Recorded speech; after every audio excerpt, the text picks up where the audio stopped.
What do you see as the responsibilities of an at-large councilman? Well, basically, the first theory of the council, the reason why Councilman Law was put into the city charter was because it was deemed, if you remember, it started out with 4, and then there was annexation that took place, and it ended up being 5 and 6. And then you have the Councilman at Large for number 1 reason is to break a tie. Okay, that's number 1 thing. Number 2 thing is the Councilman at Large responsibilities, and we've had this happen in some of us that were here. Councilman at Large is not actually the mayor pro tem, but it is the voice of when something happened. We had Eddie Favre go down when he was the mayor, he had a heart attack and everything, and Mr. Billy Taylor, who was a very good friend, Mr. Billy was the Councilman at Large, and the council said, okay, you will, the administration, and it's up to the administration to act on what you do. You do not have the legal authority or the authority per se to say, Mr. Vanny, go clean this ditch. What you do is you are the eyes and ears of the council.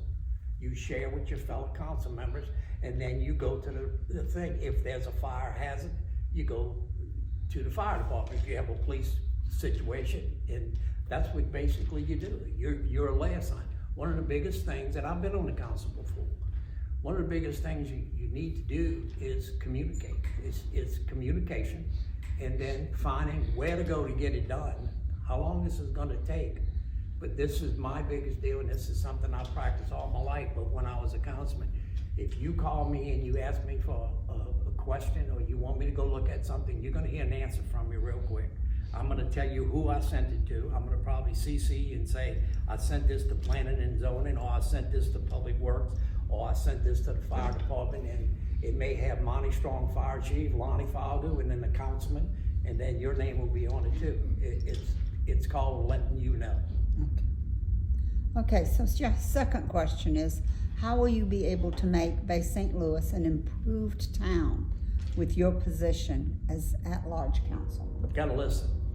Gotta listen. You gotta learn, and you have to go back and do your due diligence. And I'm a history buff, and you gotta go back and see how this city was built, what's the rules, what's the laws, what changes, what needs to be changed. And one of the things that I disagree with my opponent is there's no such thing as one shoe fits all. And I'll tell you why.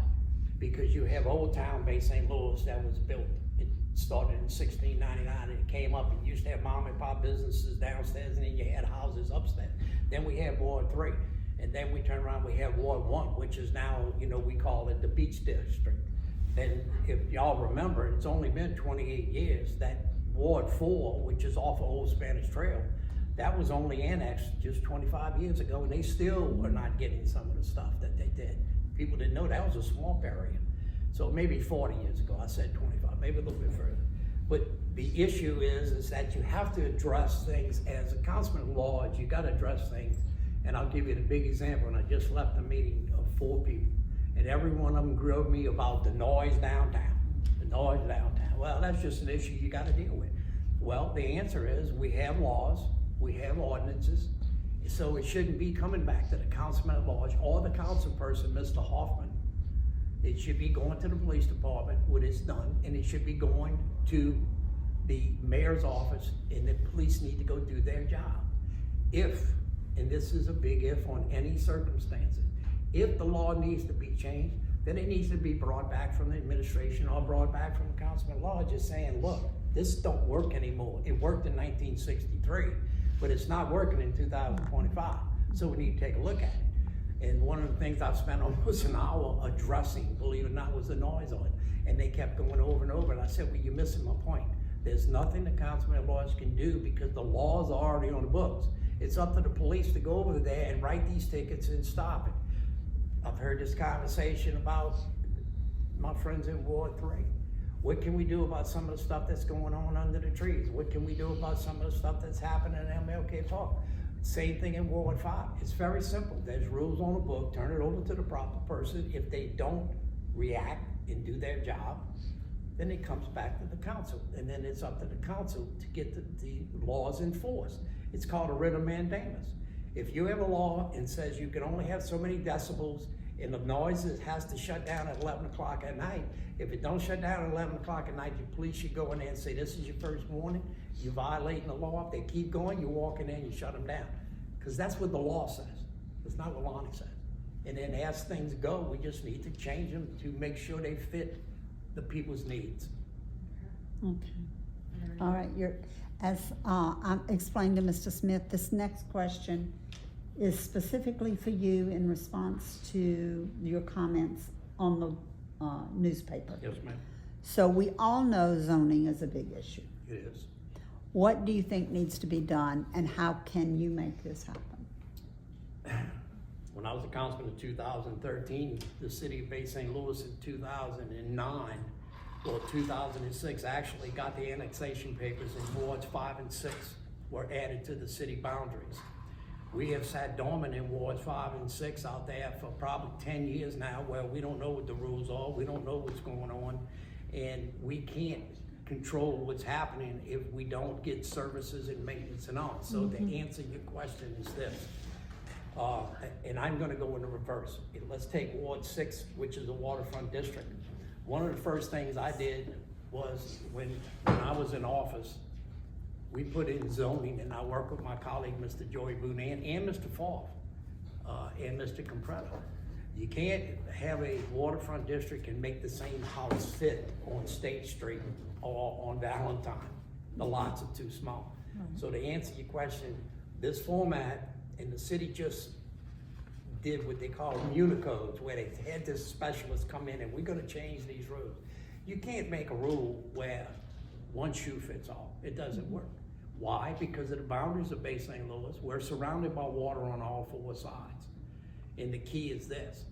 If you go down and look on Valentine Street, or you look at some other streets, these are cottages. That's what Bay St. Louis was built on, little bitty cottages, and they went up, they didn't go this way. Well, you can't turn around and say a 50-foot lot is good in Ward 6, because you just can't do it. So you have to zone accordingly to what you see and what best fits the neighborhood. To surmise this real quick is very simple. Mr. Smith, back when he was a councilman in Shieldsboro, and I heard his answer, and he did go back and change his vote.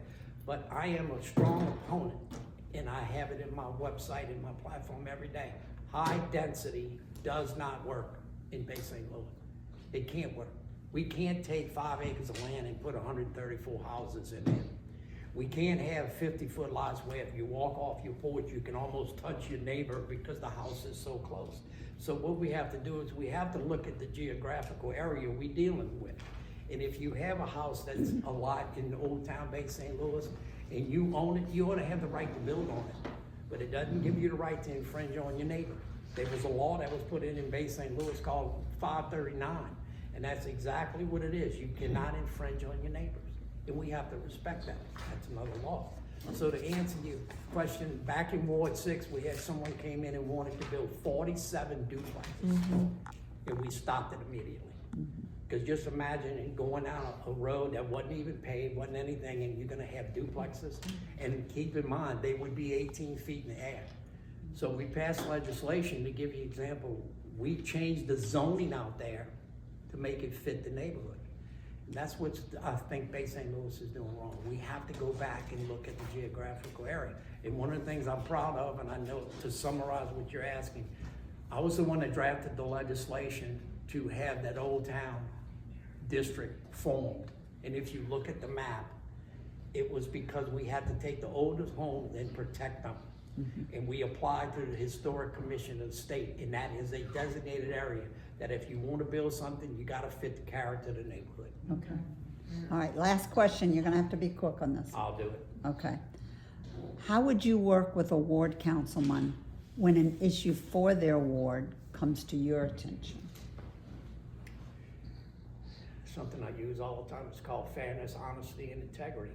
If the councilman comes to me, or councilwoman comes to me and said, I got this problem on Wolf Street, which they do, and say, okay, this person wants to do this, they want to put a boat ramp and this, and this council person says, I think that's a great idea.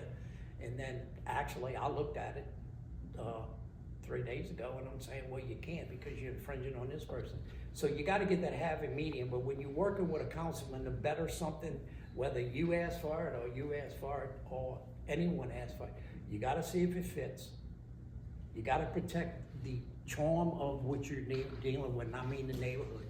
Is it gonna affect you? Is it gonna affect your people next door? If you build too high and it's not right, and all that water comes flooding onto you, you can't, you have to look at the circumstances, and you have to be objective. But the councilman at large and the council person or woman have to get together and say, wait a minute, first thing we need to do is let's look at the codes. Let's see what the law is. Let's see if it's gonna endanger the neighborhood, and let's see if it's gonna better the neighborhood. Okay. Thank you very much. Thank you. Thank you for coming. I appreciate it.